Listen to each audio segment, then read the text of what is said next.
اعوذ باللہ من الشیطان الرجیم بسم اللہ الرحمن الرحیم اللہم صل علی محمد وآل محمد وعجل فرجہم اما بعد فقد قال الرحمن فی القرآن بسم اللہ الرحمن الرحیم یا ایتها النفس المطمئنہ ارجعی الی ربک راضیۃ مرضیہ فادخلی فی عبادی وادخلی جنتی۔ خداوند ذوالجلال آپ تمام مومنین و مومنات کی توفیقات تائیدات میں اضافہ فرمائے اور دین اور دنیا میں قرآن و اہل بیت سے تمسک نصیب فرمائے، دنیا بھی بہترین فرمائے اور آخرت بھی اس سے بہترین فرمائے۔ ہماری معاشرتی سب سے بڑی مشکل یہ ہے کہ لوگ سرے سے اس فکر میں ہی نہیں ہیں کہ موت کے بعد کیا ہوگا۔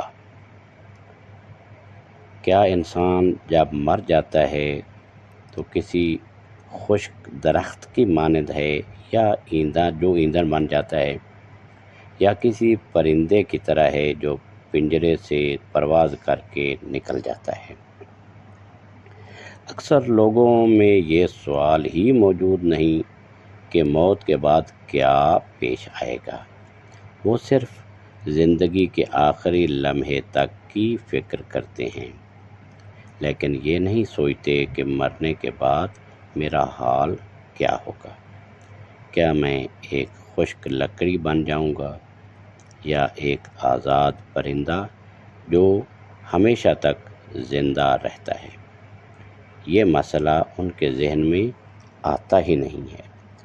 خداوند متعال نے ارشاد فرمایا بما نسوا یوم الحساب، یعنی ان لوگوں نے یوم الحساب کو بالکل فراموش کر دیا ہے، طاق نسیاں کے حوالے کر دیا ہے۔ یہ خواہشات نفس ایسی طاقت رکھتی ہیں کہ انسان کے اندرونی حافظے کو الٹ پلٹ کر دیتی ہیں۔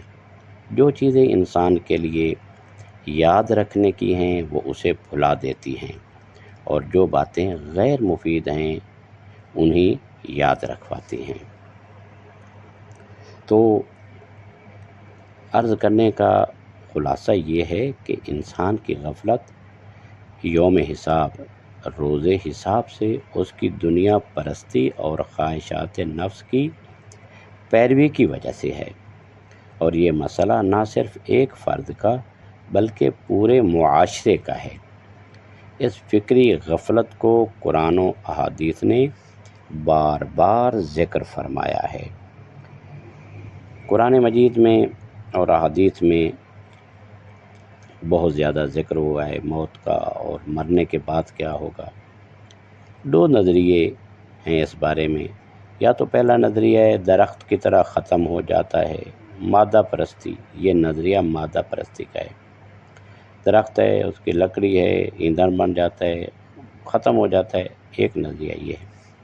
دوسرا یہ ہے کہ پرندے کی مانند قفس، یعنی پنجرے سے آزادی، یعنی ایک پنجرہ ہے اس سے ایک آزاد ہو جاتا ہے، روح کی بقا اور معاد قیامت۔ دوسرا نظریہ یہ ہے کہ انسان کی روح ایک پنجرے میں بند تھی، یعنی دنیا کی مادیات ایک پنجرہ تھا، ایک قفس تھا، تو اس قفس سے اس کی روح جو ہے وہ آزاد ہو گئی اور بقا کی طرف چلی گئی اور قیامت کی طرف چلی گئی۔ قرآن مجید نے پہلا نظریہ کہ درختوں کی طرح اور ایندھن کی طرح اور پھر وہ ختم ہو جائے گی، تو یہ پہلا نظریہ کفار کی طرف منسوخ کیا ہے۔ وَقَالُوا اِذَا ضَلَلْنَا فِي الْأَرْضِ أَإِنَّا لَفِي خَلْقٍ جَدِيدٍ، وہ کفار کہتے ہیں کیا جب ہم مٹی میں گم ہو جائیں گے تو کیا ہم نئے سرے سے پیدا کیے جائیں گے؟ سورہ سجدہ آیت نمبر 10 ہے۔ تو یہ کفار کی طرف نظریہ ہے، جبکہ دوسرا نظریہ قرآن مجید کا نظریہ ہے۔ ارشاد رب العزت ہوتا ہے سورہ فجر میں آیت نمبر 27 اور 28، یا ایتھا النفس المطمئنۃ ارجعی الی ربک راضیۃ مرضیہ، اے نفس مطمئنہ اپنے رب کی طرف لوٹ جا، اس حال میں کہ تو اس سے راضی ہے اور وہ تو اسے راضی ہے۔ یہ آیات بتاتی ہیں کہ موت کے بعد زندگی ہے، انسان فنا نہیں ہوتا بلکہ ایک نئی حیات میں داخل ہو جاتا ہے۔ دوسری چیز، غفلت کا سبب کیا ہے؟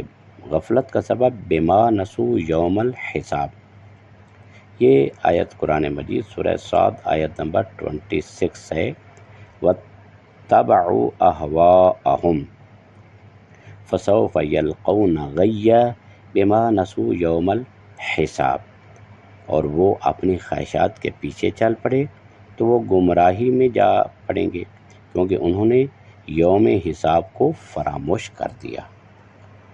انسان جب روز حساب کو بھول جاتا ہے تو اس کے تمام فیصلے صرف دنیا کے فائدے پر مبنی ہوتے ہیں، اور پھر خواہشات اسے عقل، فطرت اور یاد خدا سے دور کر دیتی ہے۔ تیسری چیز، خواہشات کی پیروی انسان کو اندھا کر دیتی ہے۔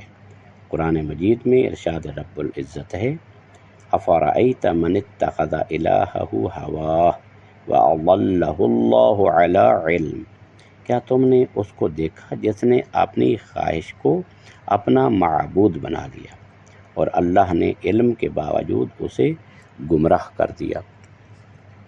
سورہ جاثیہ آیت نمبر 23 میں، یعنی خواہشات انسان کو حق کی یاد سے غافل کر دیتی ہیں، اور یوں یوم الحساب اس کی زندگی کا مقصد نہیں رہتا۔ احادیث معصومین میں بھی اس کی تاکید ہے۔ امیر المومنین علی ابن ابی طالب علیہ السلام ارشاد فرماتے ہیں، الدنیا دار و ممر لا دار و مقر والناس فیہا رجلان، رجل باع نفسہ فاوبقها ورجل ابتاع نفسہ فاعتقها، دنیا ایک گزرگاہ ہے، مستقل ٹھکانہ نہیں، اس میں لوگ دو قسم کے ہیں، ایک وہ جو اپنے آپ کو بیچ کر ہلاک کر لیتا ہے، اور ایک وہ جو اپنے نفس کو خرید کر آزاد کر لیتا ہے۔ یہ نہج البلاغہ میں امیر المومنین کا فرمان۔ پیغمبر اکرم ارشاد فرماتے ہیں، اقیس الناس اکثرهم للموت ذکراً واشدهم له استعدادا، سب سے زیادہ عقل مند وہ ہے جو موت کو زیادہ یاد کرتا ہے اور اس کے لیے سب سے زیادہ تیاری کرتا ہے۔ میزان الحکمہ جلد 9 حدیث نمبر 19828 حدیث نمبر ہے۔ تو یہ خلاصہ کلام یہ ہوا کہ اکثر لوگ موت کے بعد کی زندگی پر ایمان واقعی نہیں رکھتے، صرف زبانی دعویٰ ہے۔ تو ظاہر ہے کہ جو موت کے بعد کی زندگی پر یقین نہیں رکھتا وہ جو چاہے اس دنیا میں کرے، کیونکہ اس کو یہ ہے کہ یہاں تو مجھ سے کوئی پوچھنے والا نہیں ہے، کوئی بدلہ لے نہیں سکتا، اور آگے اس کا جو ہے یقین نہیں ہے کہ وہاں پر کیا کچھ ہوگا، تو ظاہر ہے کہ یہاں پر ظلم بھی کرتا ہے، ستم بھی کرتا ہے، زیادتیاں بھی کرتا ہے، اور کارشکریاں بھی کرتا ہے، اور بغاوت بھی کرتا ہے، طغیانی بھی کرتا ہے، حدود الہی کو پامال بھی کرتا ہے، حدود الہی سے باہر بھی نکل جاتا ہے۔ تو یہ تمام کام جو ہیں اس وجہ سے ہوتے ہیں کہ وہ آخرت کی زندگی پر ایمان واقعی نہیں رکھتے۔ انسان کی خواہشات اسے یوم الحساب سے غافل کر دیتی ہے، لہذا ہمیں یوم الحساب، یوم الحسرہ، یوم القیامہ کو بھولنا نہیں چاہیے۔ کیوں؟ اس وجہ سے کہ بالآخر اللہ نے ایک دن ایسا بنایا ہے کہ جس دن ظالموں کو ان کے ظلم کی سزا دے گا، اور مظلوموں کو ان کے ظلم سہنے کی جزا دے گا اور صبر کی جزا دے گا۔ لہذا قرآن چاہتا ہے کہ انسان مرنے سے پہلے اپنے انجام پر غور کرے تاکہ نجات پائے۔ لہذا نجات اسی میں ہے کہ انسان اللہ کے قرآن اور محمد و آل محمد کے فرمان پر عمل کرتے ہوئے اپنی زندگی کو بہتر بنائے۔ 4 روزہ زندگی ہے، آخرت کی زندگی کے مقابلے میں شاید اس طرح ہو کہ جس طرح ایک پانی کا بلبلہ بنتا ہے اور وہ ایک لمحے میں ختم ہو جاتا ہے۔ البتہ اس دنیا کی زندگی کو آخرت کی زندگی میں مقایسہ کیا نہیں جا سکتا، لیکن سمجھانے کے لیے یہ کافی ہے کہ جس طرح پانی کا بلبلہ کتنی دیر تک رہتا ہے، وہ فوراً ختم ہو جاتا ہے۔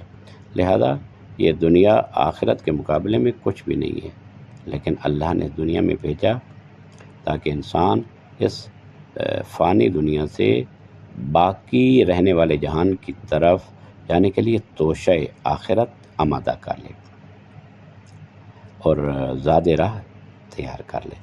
امیر المومنین علی بن ابی طالب علیہ السلام باوجود ہے کہ وہ اتنے بڑے امام اور امیر المومنین اور اتنے بڑے زاہد، متقی، پرہیزگار، شجاع، عابد تھے، اس کے باوجود مسجد کوفہ کے محراب میں کھڑے ہو کر یہی کہا کرتے تھے، آہ من قلت الذات و بعد سفر، قلت ذات ہے، زاد راہ کم ہے، سفر بعید ہے۔